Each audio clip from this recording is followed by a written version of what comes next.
Ladies and gentlemen, I'd like to introduce the Director of the National Museum of Natural History, Dr. Kirk Johnson.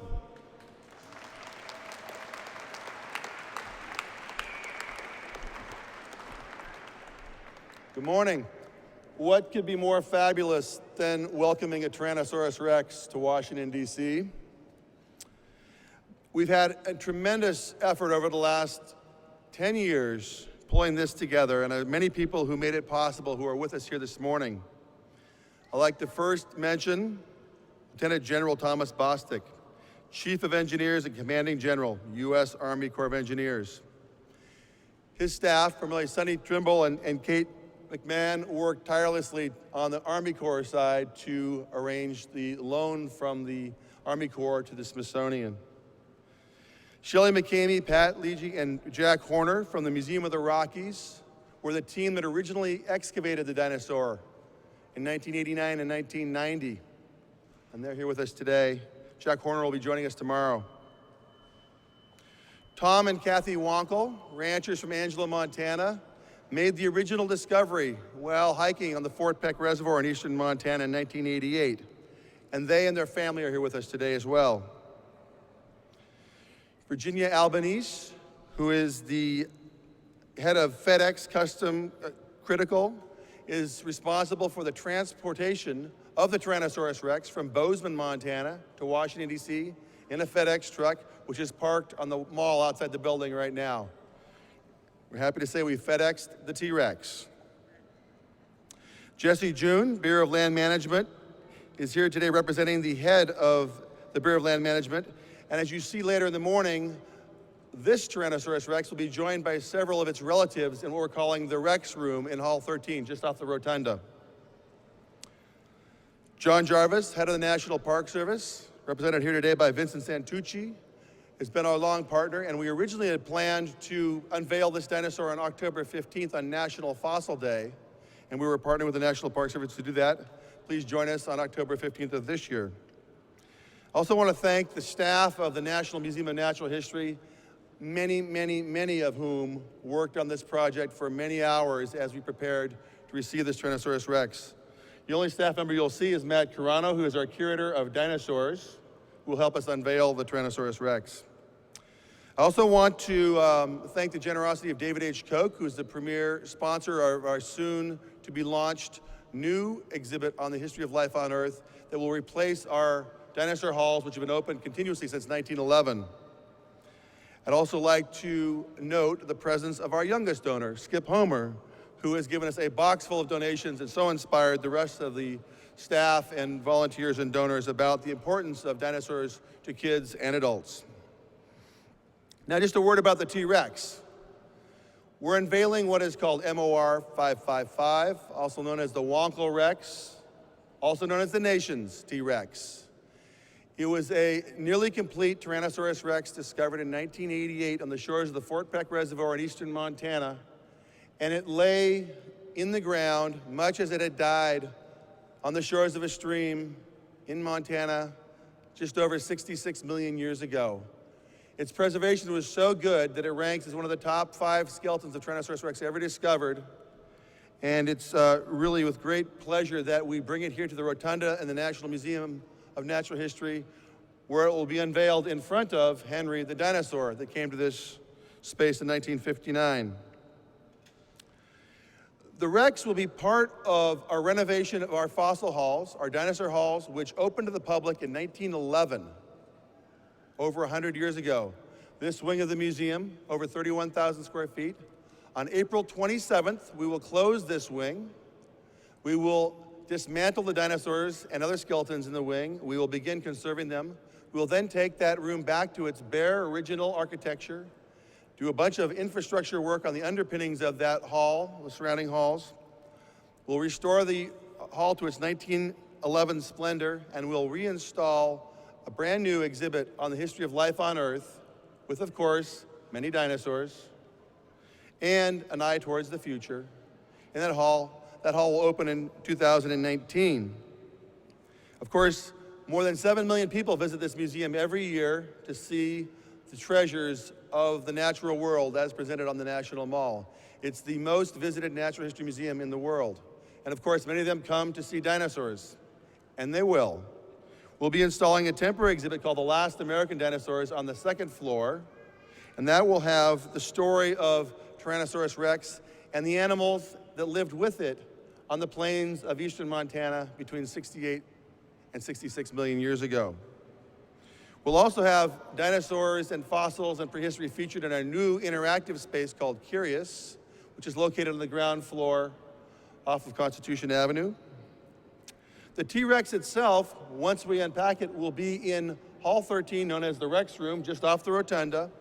And in that space, we'll be making a three-dimensional scan and creating a digital T-Rex, which will aid us in the three-dimensional reconstruction and mounting of the actual skeleton for the hall in 2019. So this really would not have been possible were it not for the fact that the Museum of the Rockies existed, the Wonkels made the discovery, and the U.S. Army Corps of Engineers, who are the stewards of that land, did a responsible job in maintaining their stewardship over the resources from the federal land. As you know, the U.S. Army Corps of Engineers is an extraordinarily important part of American history, and here in Washington, D.C., you can look down the mall and see things like the U.S. Capitol Dome, the Washington Monument, the Library of Congress building, and the Lincoln Memorial, all constructed by the U.S. Army Corps of Engineers.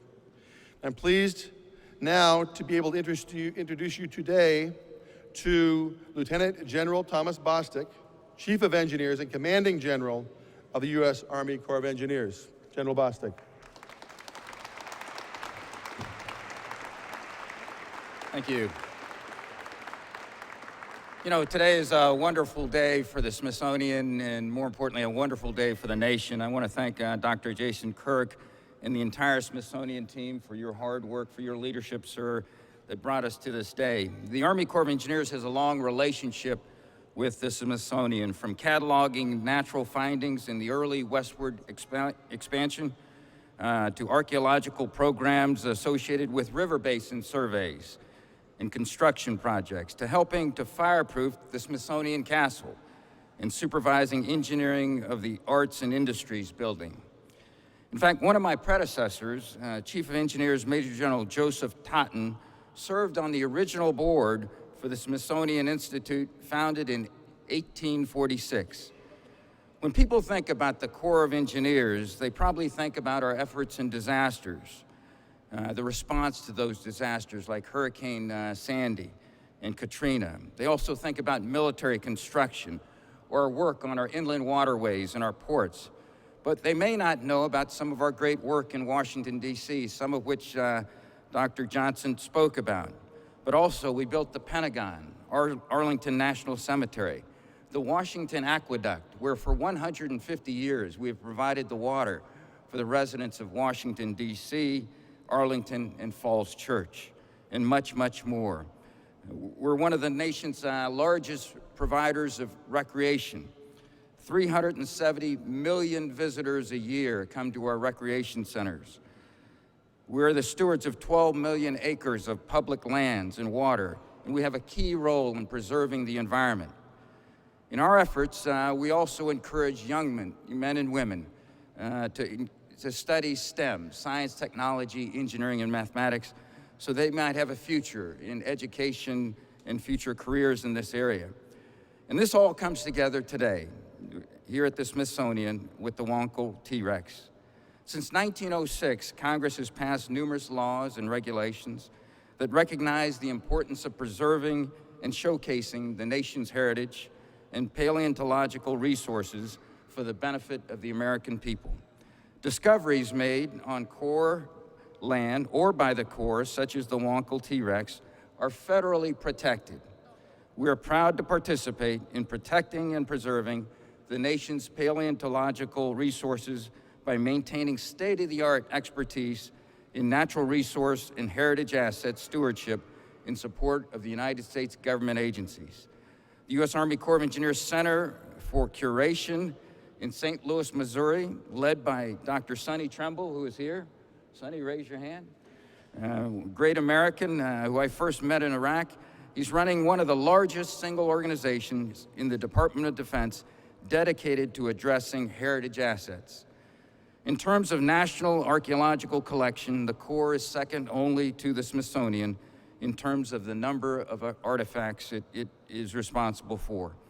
I'm also very proud that we are benefiting from the work of veterans in the Veterans Curation Program to inventory and rehouse our collections in 3 laboratories across the United States. We have one of those veterans with us here today, Jared Smith. And Jared, if you'll raise your hand. Thank you for your service, Jared. And also a manager of our Alexandria lab, Jasmine Heckman, is here. We have 140 veterans that have been employed by the Veterans Curation Program. 92 have obtained permanent employment after their 5-month program ends. And 29 have gone on to continue their education at colleges and universities across the land. This is a challenge for our nation as our returning warriors come back from Iraq and Afghanistan to ensure that those soldiers, sailors, airmen, and Marines have the opportunity to serve in new careers across our country. And we're happy to be a part of that. It's really all about partnerships. Together, the Smithsonian, the Army Corps of Engineers, is making another contribution to the landscape of Washington, D.C., bringing the nation's T-Rex to the nation's capital where it can educate and inspire future generations. I want to thank Dr. Trumbull and his team, the staff at the Omaha District and the Northwestern Division who made this loan agreement possible, our partners at the Smithsonian and the Museum of the Rockies, and of course, the Wunkel family. Thank you for your service. I look forward, yeah, let's give them a hand. Without them, none of this would be possible. I look forward to 2019. Now, I won't be the chief engineers at that time, but I will be proud to come in here with my wife, Renee Bostic, who is also an educator, and will bring a lot of her children to the Smithsonian and see the nation's T-Rex in 2019 when it opens here at the Smithsonian. Thank you very much for being here.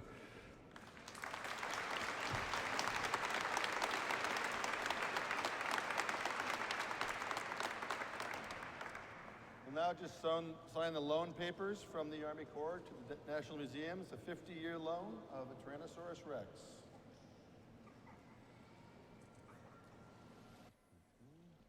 I've never signed a 50-year deal here, but this is exciting. Think of the future.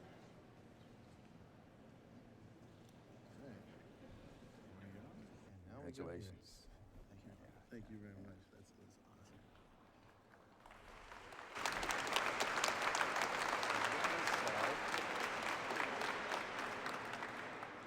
awesome. What you're about to see is the right femur of the nation's T-Rex.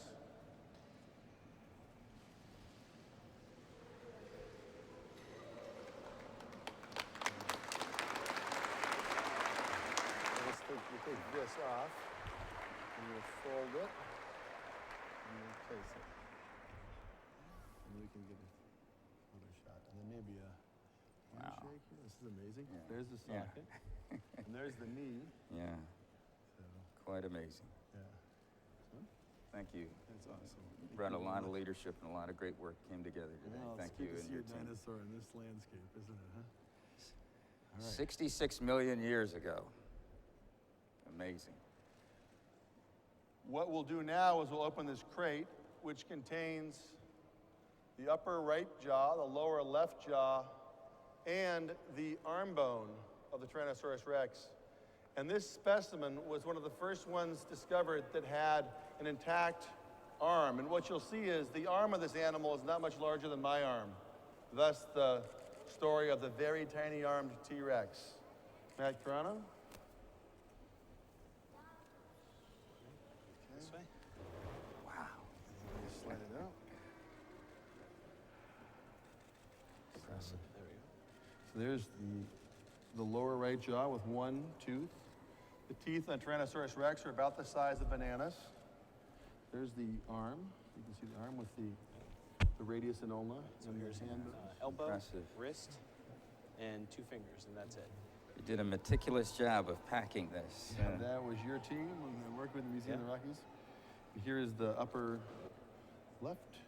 Maxilla. Yep, left cheek. Yes, It left is cheek. amazing how well preserved Yeah. after all these years. Yeah, and actually, if you look here, you see these lines. This is where the next bone of the skull just fits right on. So Okay. another little patch there, so we'll be able to kind of, I don't want to say snap it together, but it'll go Yeah. back together actually quite nicely. This is exciting, very And exciting. here's the little tracking device that's been in here the entire time. So Yeah. knew exactly where. It's incredible, huh? Amazing. Truly amazing.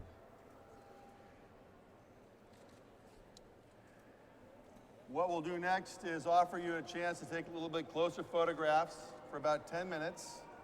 And then we will move over to the Rex room where we'll entertain interviews from the media.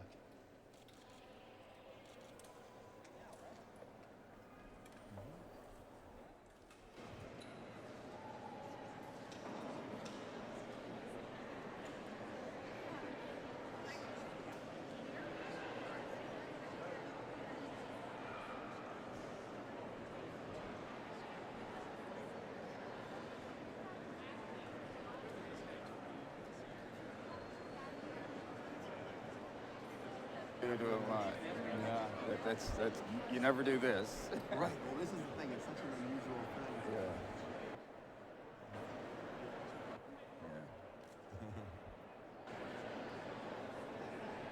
We got one inside the wire here. One inside. Yeah. Yeah.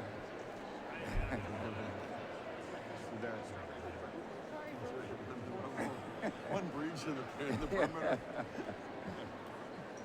That's good.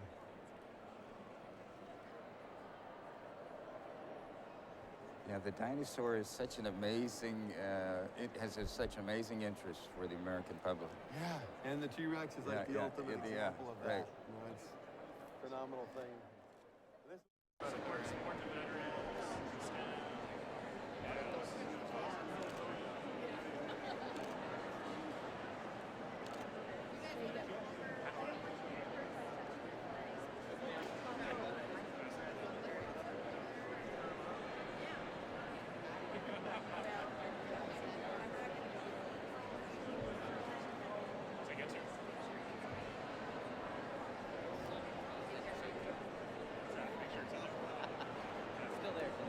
Yeah, no, that's he's all over me.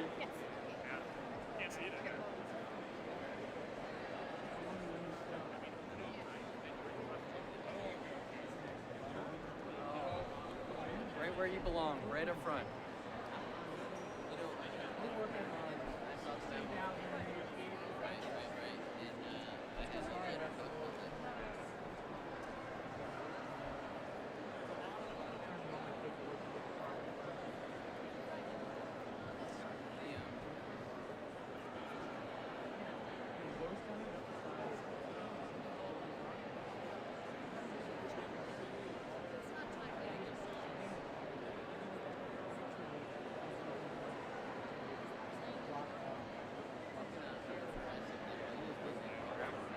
All right, I'll let you out of the way now.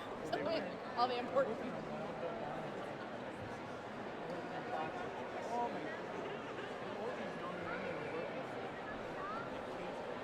No, I didn't. You said it's gonna be open in a second, sweetie.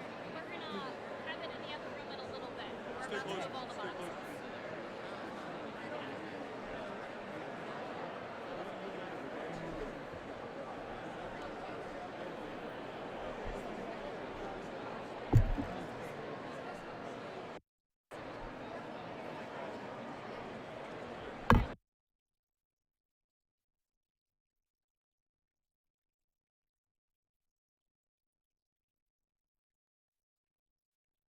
Okay, well, the entire moving team is here. That was the plan. That's all.